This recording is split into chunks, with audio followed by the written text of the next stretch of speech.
राधे राधे दोस्तों, आज हम सुनाएंगे राधा रानी के जन्म से जुड़ी हुई एक अद्भुत कहानी। चलिए जानते हैं किस तरह से हुआ था राधा रानी का जन्म। चलिए दोस्तों, राधा रानी का नाम लेकर ये वीडियो शुरू करते हैं। दोस्तों, राधा रानी के जन्म की पहली कहानी ये है कि मथुरा जिले के गोकुल महावन कस्बे के निकट रावल गांव में विश्वानु और कीर्तिदा के पुत्री के रूप में उन्होंने जन्म लिया, जो कि हम सब जानते हैं। राधा रानी के जन्म के बारे में कहा जाता है कि उन्होंने माता के गर्भ से जन्म नहीं लिया था।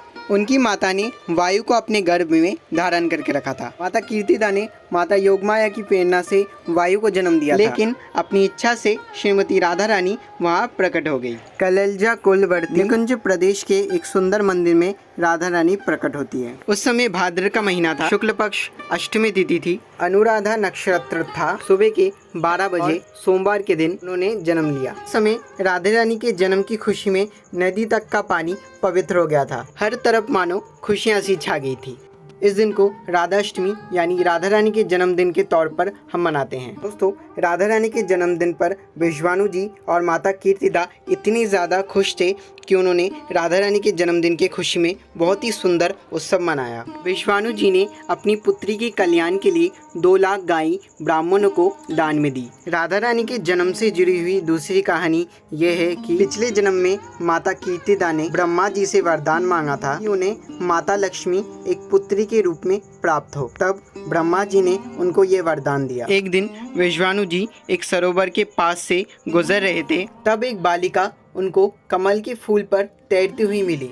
तब विश्वानु जी ने उस बालिका को अपनी पुत्री के रूप में उन्होंने अपना लिया। राधा रानी जी उम्र में कृष्ण जी से 11 महीने बड़ी थी। माता कीर्तिदा और विश्वानु जी को जब ये पता चला कि जन्म से ही किशोरी जी ने अपनी आंखें नहीं खोली हैं, तो इस बात से वो बड़े दुखी हुए। कुछ दिन बीतने के बाद गोकुल से माता यशोदा कन्हैया को लेकर विश्वानु जी के घर में आती हैं। माता कीर्तिदा बड़े दिल से उनका स्वागत करती हैं। यशोदा मैया कन्हैया को गोद में लेकर नन्ही सी राधा रानी के पास जाती हैं। यशोदा कन्हैया को राधा रानी के पल्ले पर लेटा देती हैं। तब कन्हैया उठकर राधा रानी की आंखों को छूने लगते हैं। पहली बार राधा रानी अपनी आंखें खोलती हैं और अपने प्राण प्रिय श्री कृष्ण को एक तक देखती रहती हैं। कन्हैया को भी अपनी प्राण प्रिय को छोटी सी बालिका के रूप में देखकर उनको भी बड़ा आनंद आता है, जिनके दर्शन बड़े बड़े देवताओं के लिए दुर्लभ है। मनुष्य सैकड़ों साल तपस्या करने के बाद भी जिनकी झांकी के दर्शन ही प्राप्त कर पाते हैं, वही श्री राधा रानी विश्वानु जी के घर में साकार रूप में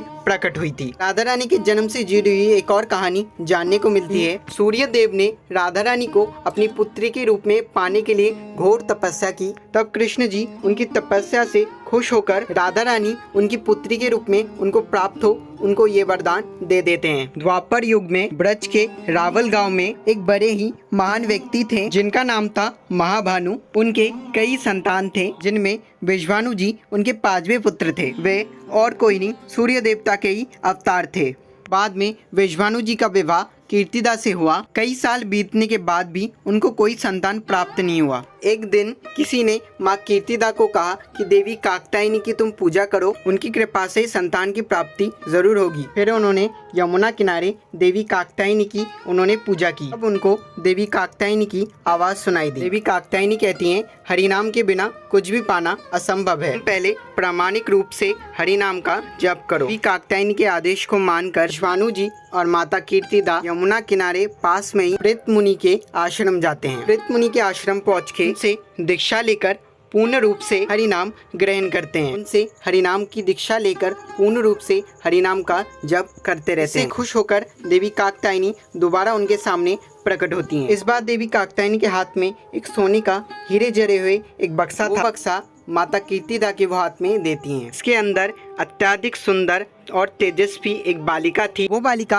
और कोई नहीं, हमारी प्यारी श्रीमती राधा रानी थी। इस तरह बहुत ही सुंदर राधा रानी के जन्मोत्सव की अनेक कथाएं प्रचलित है।